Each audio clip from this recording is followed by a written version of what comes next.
Y luego tú, sí, porque ya tienes mucho tiempo. Buenos días, señor presidente. Felipe Fierro, de tiempo.com.mx y Puente Libre.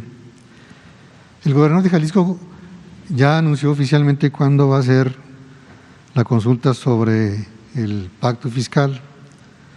La pregunta dice, ¿estás de acuerdo en que cada 6 meses se revisen los términos de la coordinación fiscal y la manera en que la Federación distribuye los impuestos para que se decida si Jalisco se mantiene o se sale del pacto? La primera pregunta es, ¿qué opinión le merece esto? Y en relación con el mismo tema, ahorita usted plantea que no hay problemas para el pago de la nómina por parte de la Federación y las finanzas son ordenadas, son sanas.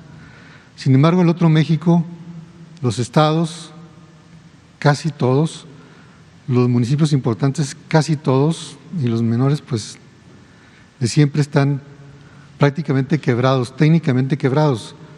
Esto no es nuevo, usted lo vivió cuando era prácticamente gobernador aquí en el Distrito Federal.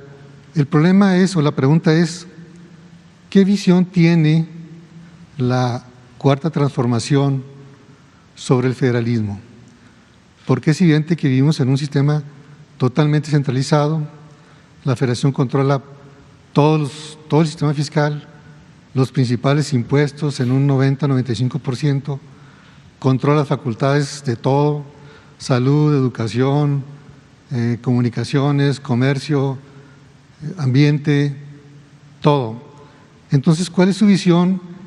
Y la tercera pregunta sería, ¿qué va a hacer usted, si es que sería de su interés, en entrarle al problema de resolver de fondo las crisis de los estados, que además es muy sabido, se debe a la corrupción alentada desde la Secretaría de Hacienda para que se endeuden, han vivido del topillo durante muchos años y ya viven del fiado y ya de plano están por cerrar? Esas serían las 3 preguntas, señor presidente. Bueno, en primer lugar, yo creo que se tiene que internalizar en el gobierno y en la sociedad, pero fundamentalmente en el gobierno, de que no debe de haber corrupción y que no debe de haber derroche. Se tiene que internalizar que el mejor gobierno es el que maneja el presupuesto con honestidad y con austeridad. Eso es lo primero. ¿Qué hacían antes? Había corrupción, derroche, robaban a manos llenas los altos funcionarios públicos, en complicidad con grupos de intereses creados, contratistas, empresarios, Bancos. bancos. Eso es lo que predominaba: corrupción y lujos. Avión presidencial, fíjense qué vergüenza, no lo podemos vender por ser tan lujoso. ¿Cómo comprar un avión de 25 metros de ancho por 70 de largo, con comedor y recámara y lujos? Pero en todo. Bueno, además de eso, encima de eso, aumentaban los impuestos. Como no había dinero, no les alcanzaba, era aumentar deuda o cobrar más impuestos.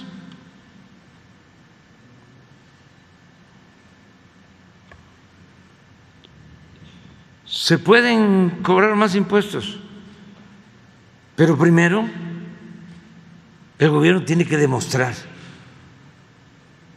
que está manejando el presupuesto con eficiencia, con honestidad y con austeridad. Y después, si no alcanza, entonces se plantea, vamos a buscar, como lo establece la Constitución, que las contribuciones se cobren de manera progresiva, es decir, que aporten más los que tienen más, los que reciben más ingresos. Pero eso no se hacía. Entonces, primero eso, primero, ¿qué es lo que estamos llevando a cabo en el gobierno federal? ¿Cómo se va a modificar la ley de coordinación fiscal nada más para entregarles más dinero a los estados si hay corrupción? ¿Quieren más dinero para seguir robando?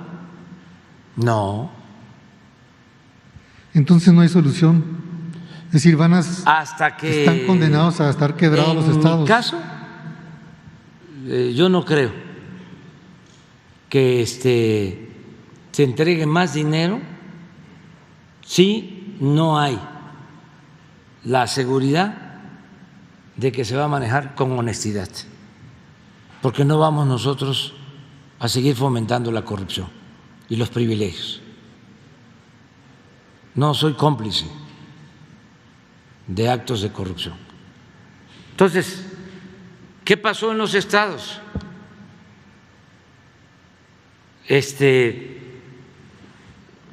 Se reciben participaciones.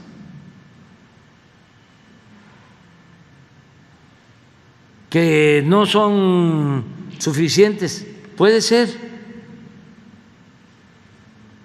pero hay ejemplos. Tlaxcala, Querétaro, Tlaxcala por ley no pueden contratar deuda. Y el gobierno del estado de Tlaxcala no contrata deuda. Cero deuda. Querétaro está terminando el gobernador y creo que no dejó deuda.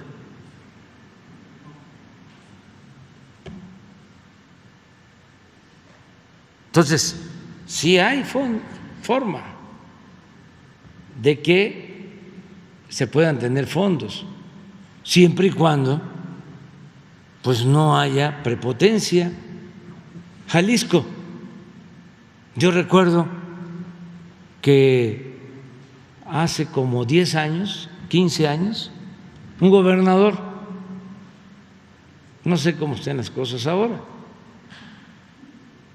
pero me consta que llega un nuevo gobernador de estos del cambio y lo primero que hace es comprarse un avión de lujo. ¿Para qué quiere un avión de lujo un gobernador de Jalisco? A ver, que me lo expliquen. ¿Cuántos viajes hay de Jalisco a la Ciudad de México diario en línea comercial? 10, 20. A cualquier otro estado. Y además, es importante que viajen por carretera para que vean cómo están los caminos. Yo acabo de ir el fin de semana, fui a ver las afectaciones del huracán Gris a Veracruz, a Puebla, a Hidalgo. El camino de Tulancingo a Guayacocotla. Bueno, aquí fueron quienes nos acompañan. Lleno de baches. Salía la gente con cartulinas a decirme: mire esto.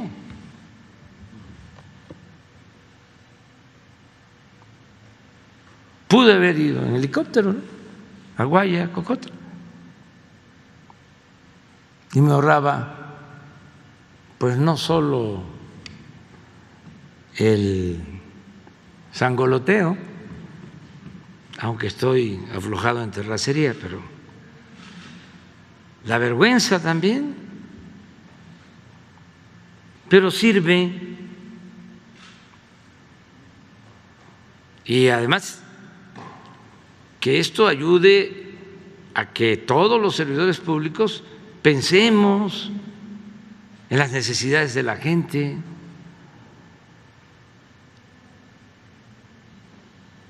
Entonces, ¿cuál es mi recomendación? Que actúen con honradez, con austeridad,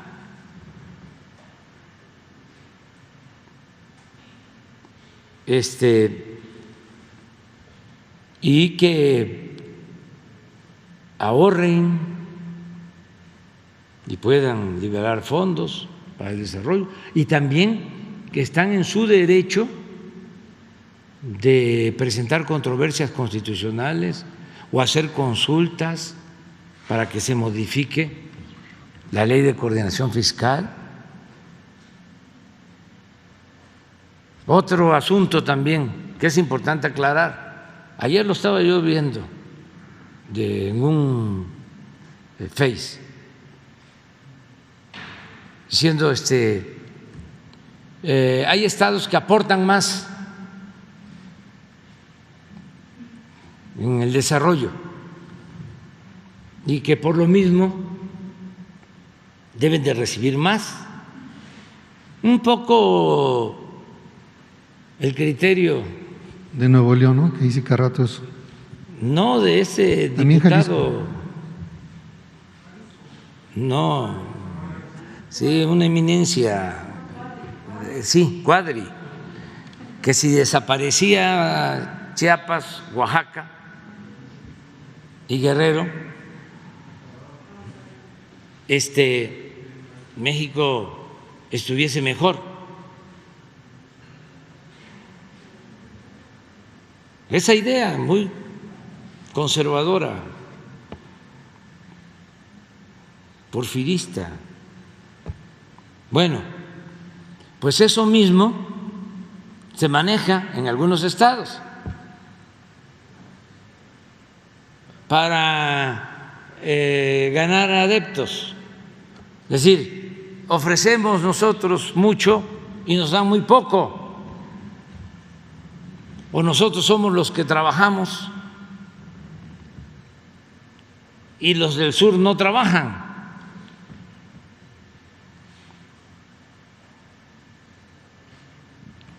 De ese tipo de cosas, ¿no?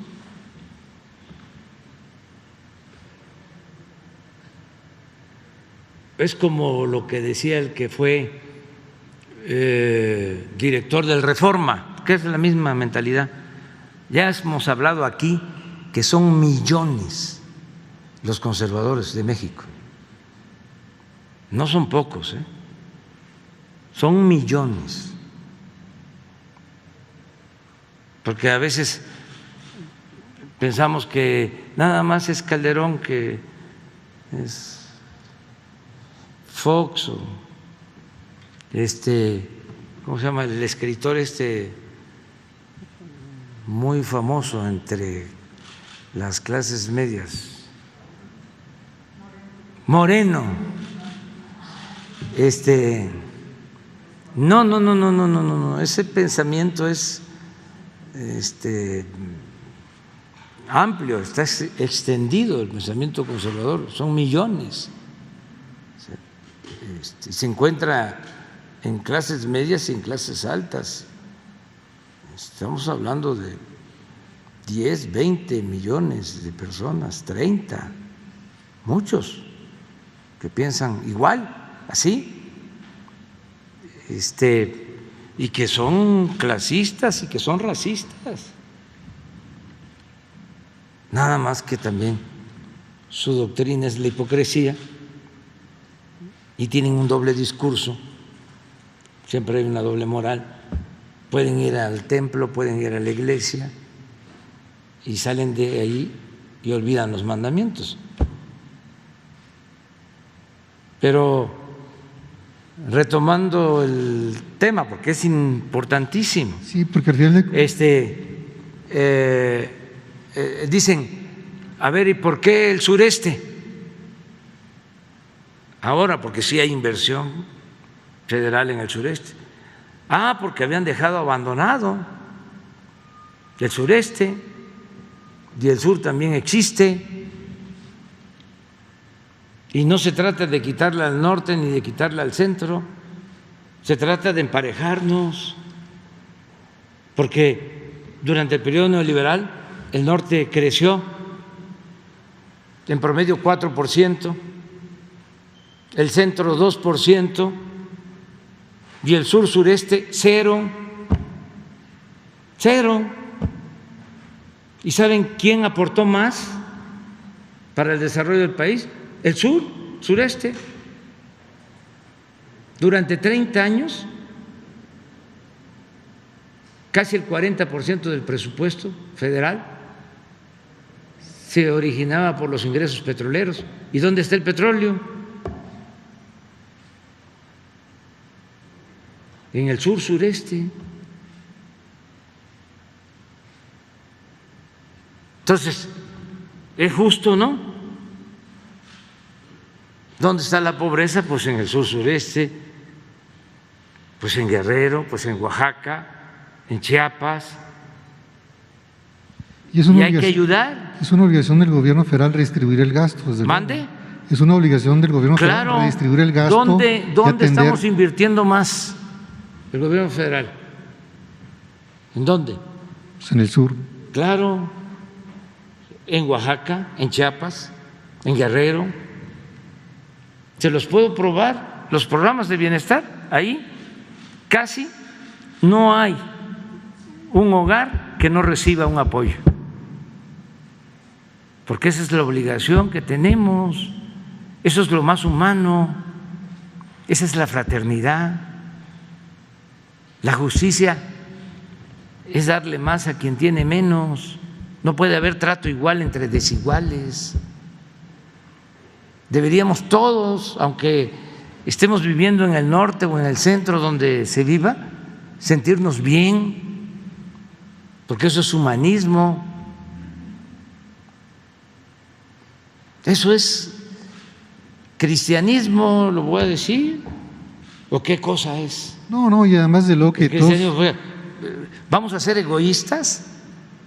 No, desde luego que no, señor presidente. Desde luego que ahí… Pero hay otro asunto. Hay otro problema de fondo, no es ese. Yo creo que se coincide en que la distribución de la riqueza debe atender prioritariamente a quien menos tiene. Eso no es discusión, o al menos no sería el sentido de mi pregunta, o no fue el sentido de mi pregunta. Sí, yo te entiendo. Sino advertir que independientemente que se generó por corrupción, alentada desde el centro, desde hace muchos años, varios estados están postrados y al final de cuentas quien paga es la ciudadanía, que tiene malos servicios, que no tiene acceso a buenas prestaciones sociales, que inclusive los sistemas de pensión están tronadísimos y cada vez se advierte más que la presión se eleva, ¿verdad? Y no se ve cómo puedan resolverlo. Claro que dice ahorren, pues sí, tienen que ahorrar, pero debe haber algo más de fondo, ¿no? Por eso le preguntaba cuál es su visión del federalismo. Que ellos hagan, el federalismo significa el que los estados tengan lo que por justicia les corresponde. Sí. hay un pacto federal que se convirtió en una ley de coordinación fiscal, aceptada por todos. Entonces, esa es la ley que rige. De acuerdo a una fórmula, lo que hace el gobierno federal es recaudar los fondos y distribuye lo que recauda mediante una fórmula que está establecida, que toma en cuenta población, que toma en cuenta pobreza y que toma en cuenta crecimiento o ingresos del Estado. De esa fórmula sale lo que le corresponde a cada Estado. Entonces, lo primero que tienen que hacer es ahorrar. En todos los gobiernos estatales hay gastos excesivos, o hay derroche, o hay gastos superfluos. Pues tienen que hacer una revisión y tener un gobierno austero y luego definir prioridades.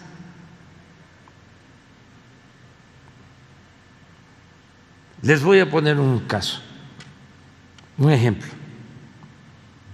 No voy a mencionar a la persona porque no tiene caso, pero vinieron a que alguien que va a ser gobernador, que además tenemos muy buena relación y es una gente buena, y me dice: este es mi plan, 1.500 millones de pesos, y necesito un apoyo adicional de la Federación de 1.500 millones.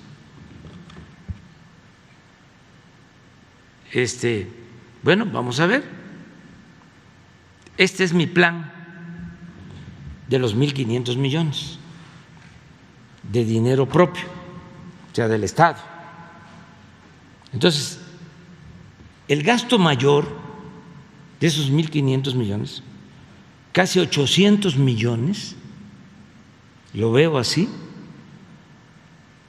en un, ¿cómo se llama estos sistemas que pusieron de moda García Luna? C6. C6. Así es, ¿verdad? Porque hasta ahorita el C5, pero este es como mi reloj, el iPhone 21 que tengo. Digo, sí, iPhone 21. C6. ¿Cómo, habiendo muchísimas otras necesidades, lo engañaron? Hay proveedores que quieren vender las cámaras, que quieren hacer el negocio. Ese dinero ni siquiera queda en el Estado.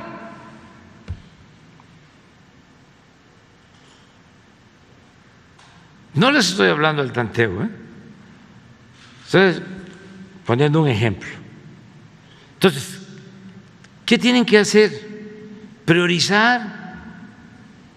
A ver, primero, la nómina, porque por ley no se le puede retener el salario a los trabajadores. Eso es lo primero. Claro, a los trabajadores, no a los, ¿cómo se les llama a estos que cobran sin trabajar? Aviadores. Que va a ser muy fácil, van a encontrar en la nómina gente que no se va a presentar, que no existe. Entonces ahí van limpiando, se garantiza primero, lo de los trabajadores. Segundo, mantenimiento.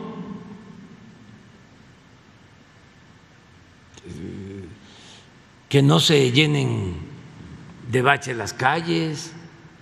Lo fundamental, el pago de los servicios públicos. Hasta ahí quedó. Y yo estoy seguro que les va a quedar algo. Les queda. Si es así, austero. No que, a ver, necesitamos vehículos, qué barbaridad. Nos dejaron carros del 2015. Tenemos que comprar, y ahí está el de la distribuidora de los carros, ¿no? Ofreciendo, pues de una vez, un paquete, 5 camionetas, 10, 15, 20. Yo llevo ya mi tiempo aquí, como ya vamos para 3 años. Sí, vamos para 3 años. Me faltan 3, un poquito menos. Y no hemos comprado un vehículo nuevo. Uno. Las camionetas que nos dejaron, con esas. Entonces, austeridad, primero. Y luego, ver cómo se reestructuran las deudas, que eso también les puede ayudar mucho. Hay gobiernos que tienen que pagar los APPs, que los obligaron, que tienen que estar pagando de las participaciones. Bueno, pueden ellos llevar a cabo negociaciones de esos contratos y decirle a los hombres de negocios o empresarios que con influencia les vendieron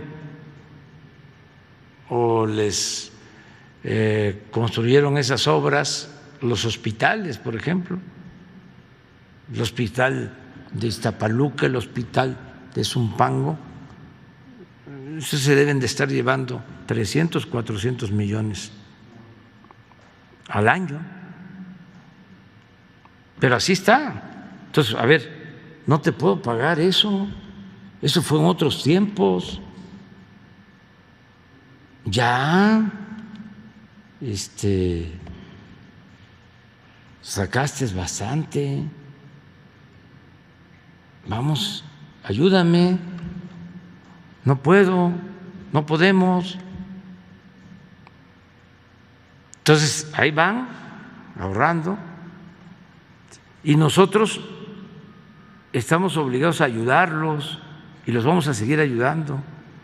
Yo ya di la instrucción al secretario de Hacienda que si es para pagar nómina, si es para pagar a los trabajadores y no tienen dinero los gobiernos estatales, se les adelantan participaciones.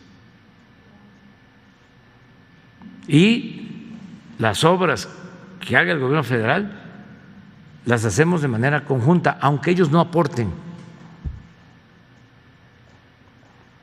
porque son obras del gobierno de la República, de todos. Pues ya termino nada más, a ver si ayer vi un Face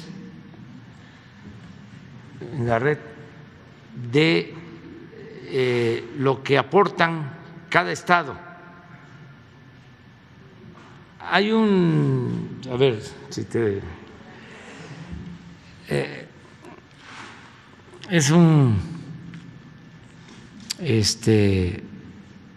escritor y también simpatizante del movimiento nuestro, creo que de origen judío, un dirigente de la delegación Benito Juárez,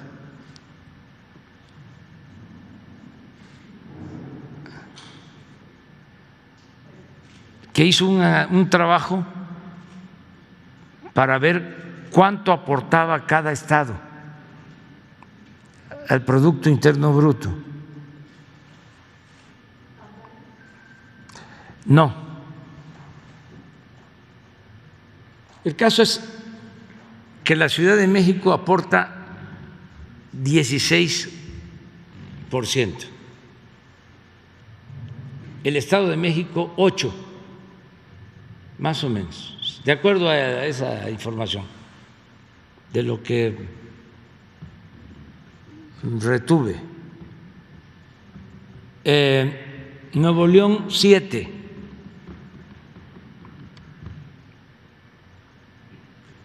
No, 8. Jalisco 7.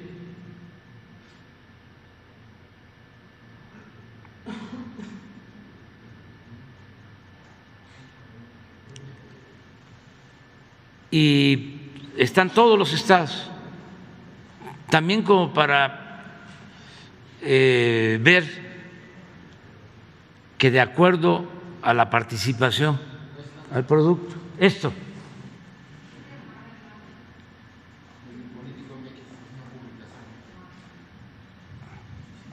Es esto, es importante que todos los ciudadanos lo sepan. Del Producto Interno Bruto, que deben de ser como 20,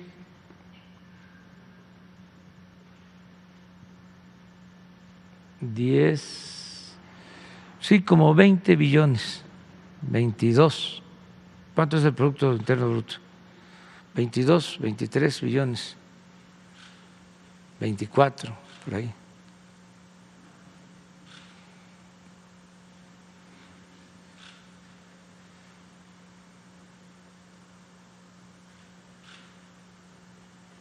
De todo, esto es lo que aporta cada entidad. Les decía yo, 16.1 la Ciudad de México, el Estado de México 8, Nuevo León 8, Jalisco 7.1, Veracruz 4.5, Chihuahua 3.5,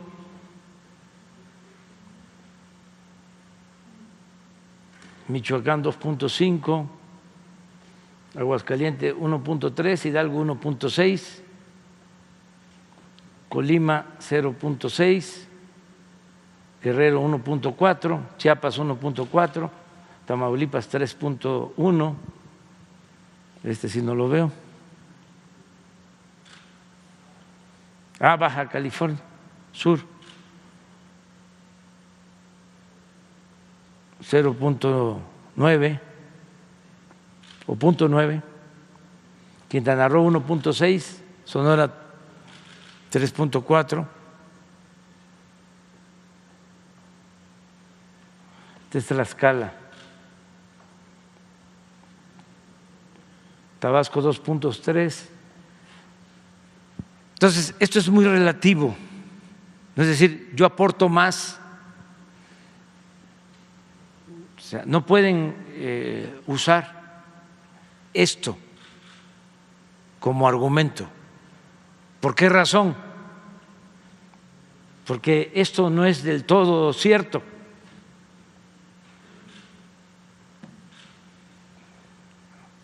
Y no es del todo cierto porque aquí están las empresas matrices y está toda la actividad financiera.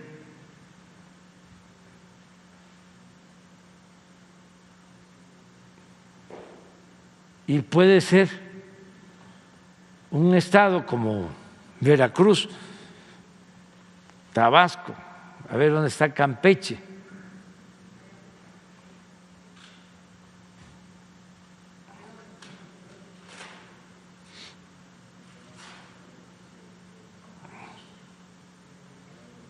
Está Yucatán 1.5, no veo Campeche.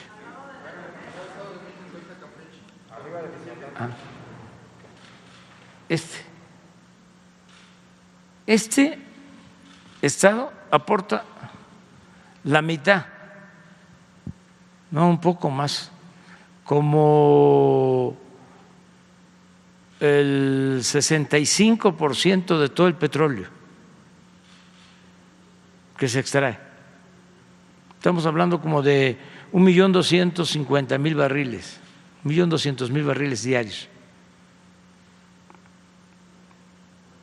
Entonces, ¿qué tenemos que buscar? Bueno, yo creo que la mejor manera de la distribución de lo que es de todos los mexicanos, la mejor forma de que haya una buena distribución de esa riqueza es que haya equidad, que haya justicia. Y desde luego que no haya corrupción, porque si no hay corrupción, lo mucho o lo poco que se tiene se distribuye mejor o alcanza para lo indispensable. 24.9 lo estimado de Producto Interno Bruto, 24.900.000.000.000 es el Producto Interno Bruto. Entonces, ese es el reparto. Entonces, vamos a seguir, yo lo que recomendaría es, vamos a seguir limpiando de corrupción. Vamos a volver hábito la honestidad.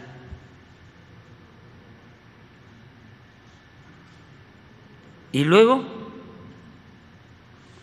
se ve si se aumentan los impuestos y luego se ve si hay una distribución distinta en el ingreso, pero primero no permitir la corrupción y hacer gobiernos austeros. La honestidad es la mayor riqueza de México. La honestidad es la mayor riqueza de México. La honestidad de nuestro pueblo es la mayor riqueza de México. Claro,